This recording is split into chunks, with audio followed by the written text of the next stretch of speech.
먼저 김병기 원내대표님의 발언이 있겠습니다. 새벽잠 설치셨죠? 국민주권정부의 국익중심 실용 외교를 응원합니다.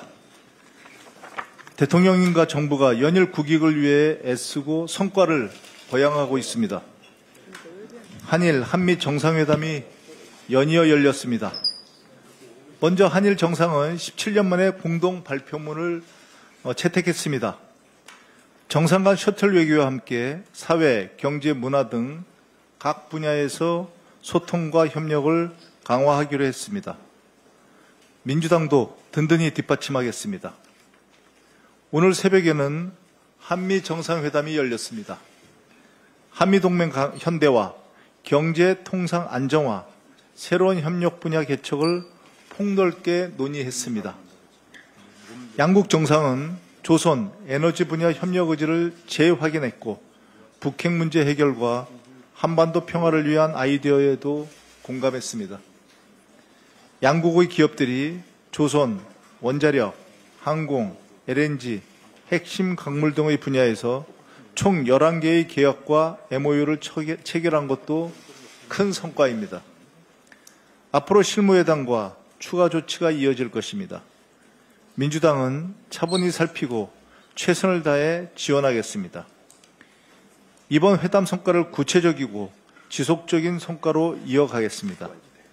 정부와 합심해서 통상, 외교, 안보의 불확실성을 줄이고 한미동맹을 더욱 굳건히 하겠습니다.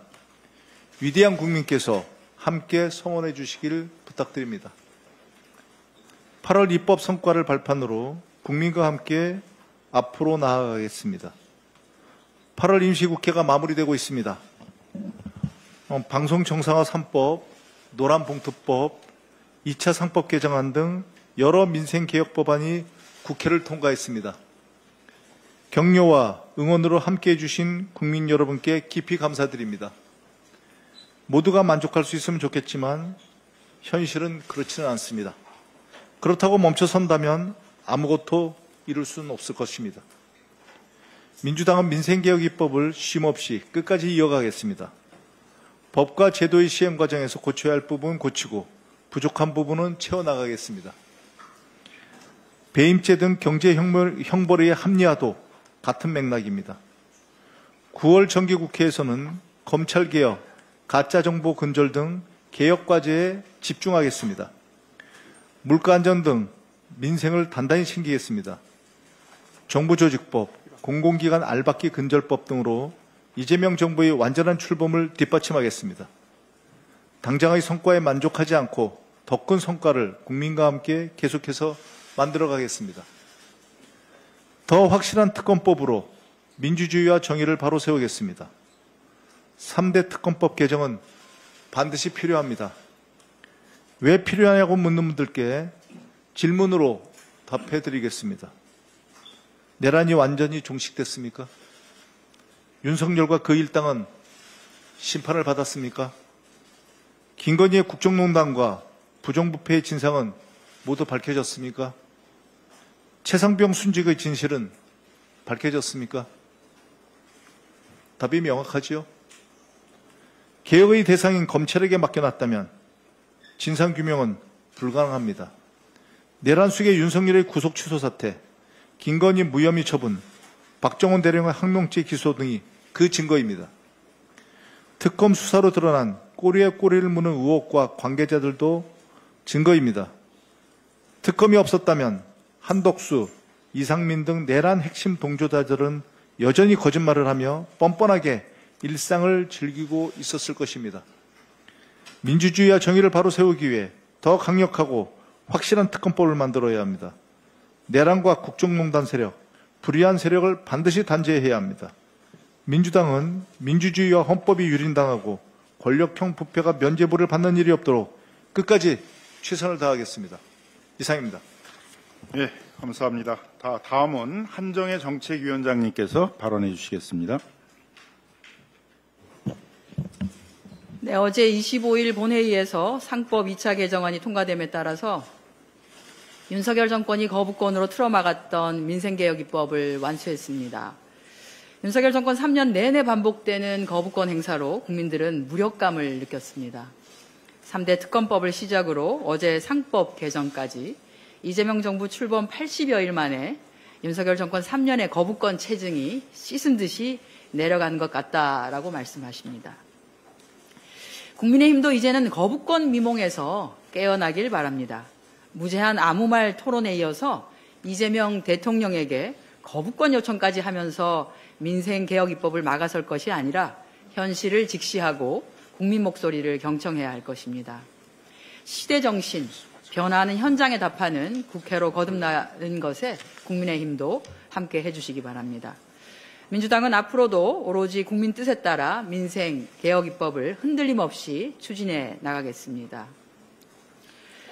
민주당은 지난 일요일 24일 기자간담회를 열고 총체적 난국인 2024년도 윤석열 정권의 재정 운용에 대해서 철저히 심사하겠다고 말씀드렸습니다. 2024년도의 윤석열 정권이 예산 편성에서부터 집행까지 오롯이 책임진 100% 윤석열 정권의 재정입니다.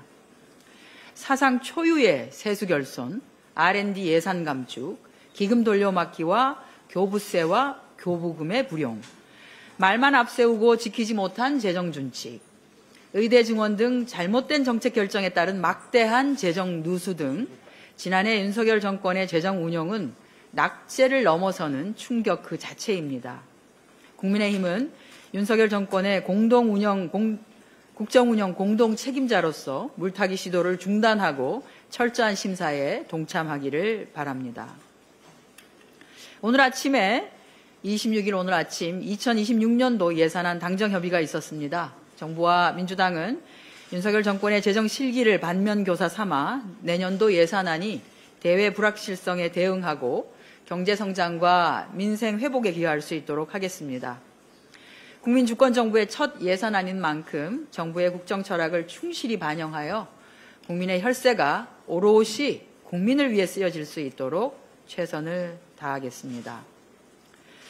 오늘 새벽 한미 정상이 한반도의 평화 그리고 미래를 위한 포괄적 협력을 약속했습니다. 이번 정상회담은 한미 동맹의 단단함을 보여주었고 안보를 넘어 통상 부문의 안정화와 기술 및 산업 분야의 협력 강화 등 괄목할 만한 성과를 도출했습니다. 두 정상 간의 한반도 평화를 향한 대화의 장, 그 물꼬를 트자고 하는 약속의 시간이기도 하였습니다. 민주당은 정부가 추진한 이번 한미 간의 합의와 또한 협력 부분이 충실히 이행될 수 있도록 국회를 통해 뒷받침하겠습니다. 또한 지난 주말 23일 한일 정상은 새로운 미래를 위한 청사진을 제시했습니다. 두 정상은 한일 셔틀 외교의 복원과 미래지향적인 협력 강화를 약속했습니다. 이번 정상회담은 과거는 정확히 직시하되 양국 간의 경제안보, 첨단산업, 청년교류 등 실질적 협력을 위한 기틀을 마련했다고 봅니다. 이번 한미 정상회담은 실용 외교를 바탕으로 국익을 높이고 한반도 평화의 길을 더욱 탄탄하게 만들어 주었습니다.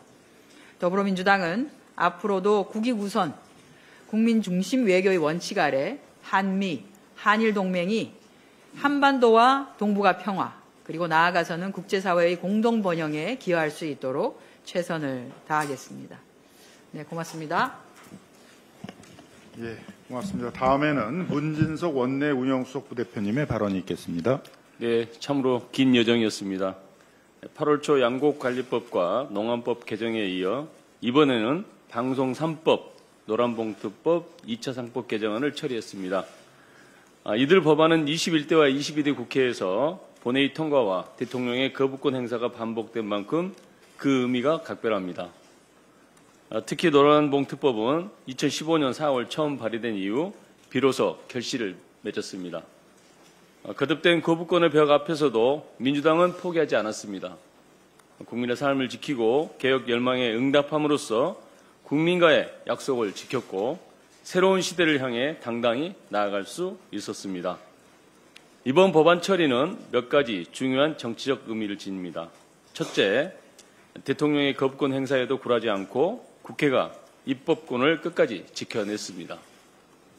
입법부의 권한과 민주주의 균형을 확인하는 뜻깊은 순간입니다. 둘째, 윤석열 정부가 외면한 민생 현안을 민주당이 책임지고 챙겼습니다. 정치가 국민의 요구에 응답해야 한다는 원칙을 행동으로 보여주었습니다. 셋째, 글로벌 스탠다드에 걸맞는 법과 제도를 갖춤으로써 선도 국가로 나아가는 데 확실한 발판을 마련했습니다. 방송에서, 일터에서, 기업에서 사회적 책임을 강화하고 한층 투명하고 소수와 약자의 권익을 보호하는 방향으로 개혁이 이루어졌습니다. 2차 상법 개정안이 통과되자 주가가 상승한 것도 개혁의 방향이 옳았음을 증명합니다. 오늘의 성과는 국민의 목소리가 살아있음을 보여주는 자랑스러운 결실이자 국민 주권의 원칙을 굳건히 세운 뜻깊은 이정표로 기록될 것입니다. 앞으로도 민주당과 이재명 정부는 남은 민생개혁 입법을 완수하고 국민과 함께 더 나은 대한민국을 향해 힘차게 나아가겠습니다. 김영석 독립균형관장은 하루빨리 자리에서 물러나야 합니다. 국민의 분노가 하늘을 찌르고 있습니다. 김 관장은 광복은 연합국의 선물이라는 발언을 이재명 정부의 국정 철학을 담기 위해서라는 말도 안 되는 궤변으로 또 한 번 국민들을 열불나게 하고 있습니다.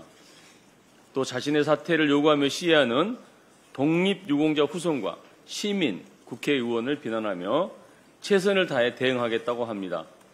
임기도 다 채우겠다고 합니다. 국민의 사퇴 요구와 분노에 대응을 운운하는 모습에서 부끄러움을 모르고 상식을 갖고 있지 않는 사람이라는 생각을 지울 수가 없습니다. 국민과 역사가 지켜보고 있습니다. 김영석 관장은 하루빨리 물러나야 합니다. 그것이 역사와 국민 앞에 속지 않은 길입니다. 이상입니다. 예. 다음에는 허영 원내 운영 수석부대표님의 발언이 있겠습니다. 네.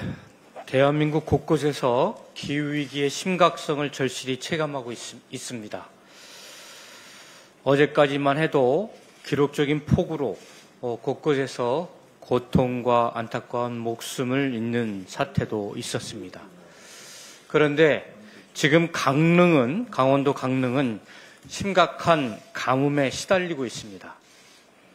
같은 시기 수해와 가뭄이 공존한다는 사실은 기후위기가 단순한 환경 문제가 아니라 국민의 생존을 위협하는 중대한 재난임을 보여주는 사례입니다.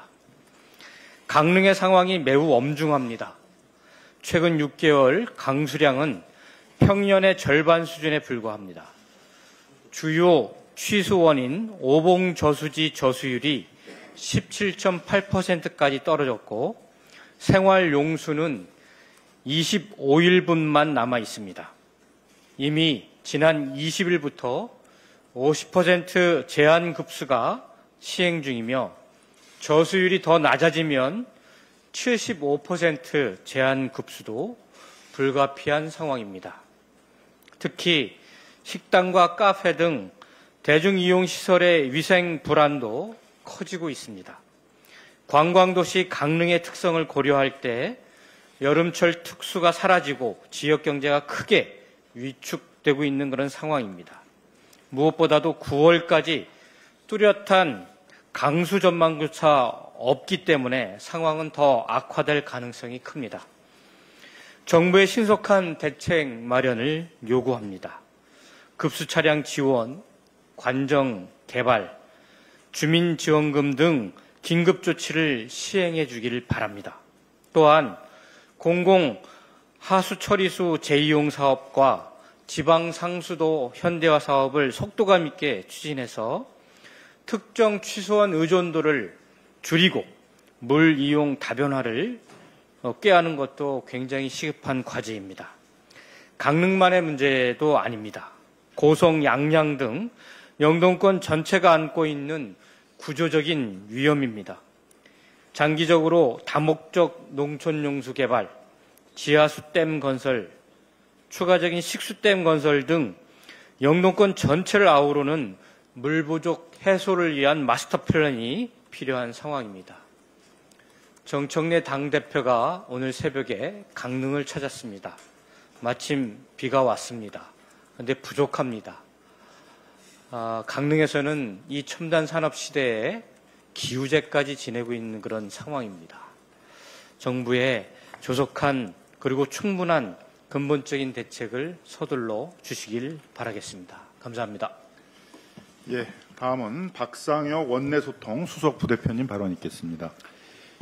예, 박상혁 의원입니다. 어젯밤 트럼프 대통령발 협상용 해프닝에 국민의힘 내란 DNA가 또 발현됐습니다.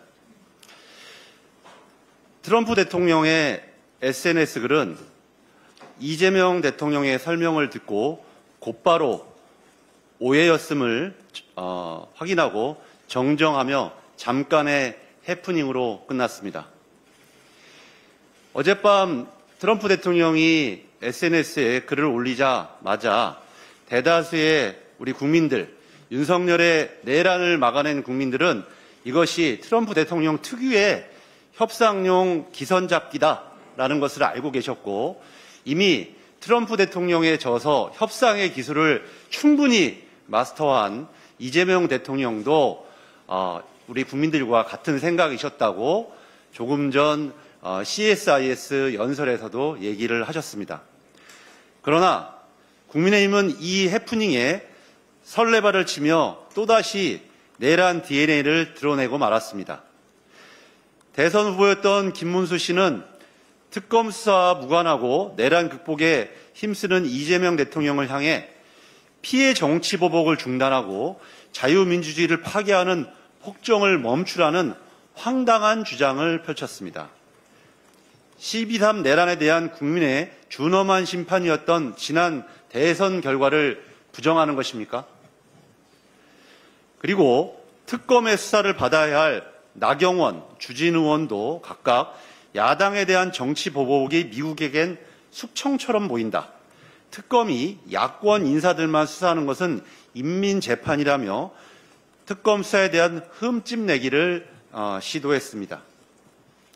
그런다고 헌법과 법률에 따라서 우리 국회가 출범시킨 특검의 엄정하고 공정한 수사가 훼손되겠습니까? 미국에서의 협상용 해프닝이 마치 신탁이라도 떨어진 것처럼 대한민국에게 저주와 악담, 이재명 정부에 대한 모욕을 일삼는 이들의 행태를 도저히 볼 수도 없고 너무도 부끄럽습니다. 그러나 이들의 이러한 발목 잡기에도 대한민국과 이재명 국민주권정부의 전진은 절대 멈추지 않을 것입니다. 더불어민주당은 집권 여당으로서 이재명 정부의 국익중심 실용외교와 특검의 공정한 수사를 든든히 뒷받침하겠습니다. 이상입니다. 예, 우리 수석 부대표님들 이제 발언이 끝났는데 우리 그다음에 오늘 좀 특별히 준비된 두 분의 원내 부대표님의 발언을 듣도록 하겠습니다. 먼저 이훈기 원내 부대표님의 발언을 듣도록 하겠습니다.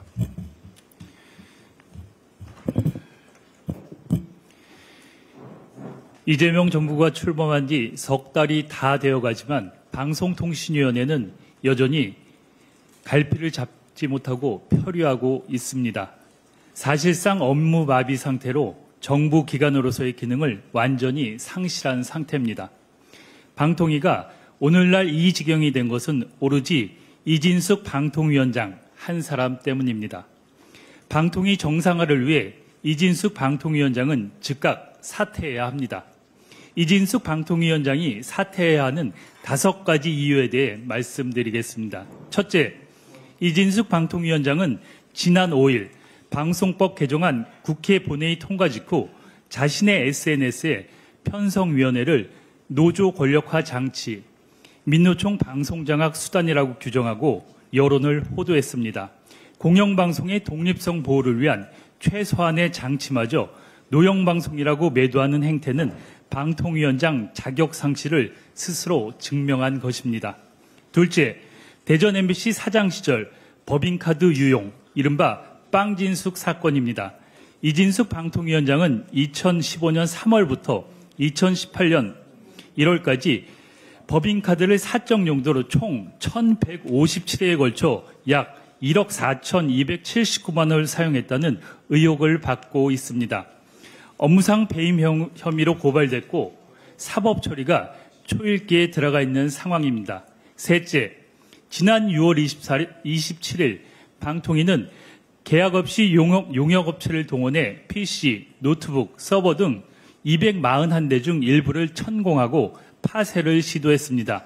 이 사건으로 이진숙 위원장은 증거인멸교사 및 공공기록물 관리법 위반 혐의로 공수처에 고발됐습니다. 넷째, 이진숙 방통위원장은 지난해 말부터 올해 초까지 보수 유튜브 채널과 SNS에 정치적으로 편향된 발언을 반복해 왔습니다. 감사원은 정치적 중립 의무 위반이라고 결론을 내렸고 현재 공직선거법 및 국가공무원법 위반 혐의로 고발되어 있습니다. 다섯째, 이진숙 위원장은 IMBC 주식 4,200주를 보유하면서 백지 신탁 심사 결과가 나오기도 전에 MBC 관련 안건 의결에 참여했습니다. 결국 공직자윤리위원회는 지난달 해당 사안에 대해 공직자윤리법 위반으로 해임 또는 징계 요구 대상으로 통보했습니다. 현재 방통위는 위원장이 홀로 남은 1인 체제로 아무런 기능을 못하고 있어 사실상 업무 마비 상태입니다. 방통위 정상화를 위해서는 이진숙 위원장이 더 이상 직무를 유지하는 것은 매우 부적절합니다. 이진숙 위원장은 지금이라도 즉각 사퇴하는 것이 마땅합니다. 그것이 국민과 방통위를 위한 최소한의 도리입니다. 감사합니다. 다음으로는 이어서 바로 이주희 원내 부대표님 발언이 있겠습니다. 네, 안녕하세요. 원내 부대표 이주희입니다. 이윤기 부대표님에 이어서 이진숙 위원장 얘기 좀 더 해보겠습니다. 윤석열 정부의 거부권 행사로 수차로 가로막혔던 방송 3법이 드디어 통과되었습니다. 하지만 이진숙 방통위원장은 방송계의 노란봉투법, 민영방송도 노조 권력 아래로라는 제목의 장황한 글을 올리며 방송 3법에 대한 허위 사실을 당당하게 전파하고 있습니다. 역시 윤석열 정부의 방송장악 부역자다운 발상입니다. 이진숙 위원장은 국회가 직접 이사를 추천하기에 대한민국 이념의 양극화가 가속된다고 합니다. 그러나 방송 3법의 이사회 구성은 그동안 법적 근거 없이 여당과 정부가 다수, 야당이 소수를 추천하는 관행을 깨자는 것입니다. 우리 민주당은 다수 여당임에도 국회의 이사 추천을 40% 이하로 줄였습니다.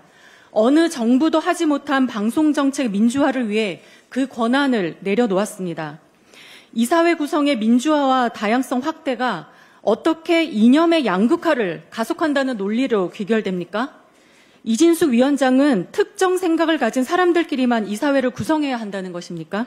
도무지 이해가 되지 않습니다. 다음으로 이진숙 위원장은 아무 근거도 없이 언론학자와 변호사 단체를 폄하했습니다. 이들은 오랜 기간 공영방송 독립과 정상화를 위해 함께 연구하고 노력해왔습니다. 이미 이사회의 구성원으로 계속 포함되어 온 전문가들이기도 합니다. 그런데도 각 정당의 낙점을 받기 위해 맞춤식 보고서와 발언들을 쏟아낼 것이라면서 전문가로서의 양심을 포기할 것이라고 단정하고 있습니다. 가장 큰 문제는 이진숙 위원장의 노동 적대적인 사고입니다. 방송이 민주화되면 공영방송 노조가 권력을 잡고 방송국을 장악할 것이라고 합니다. 내용도 무근거, 무논리이지만 그 근간에는 적대를 넘은 비이성적 공포가 깔려 있습니다.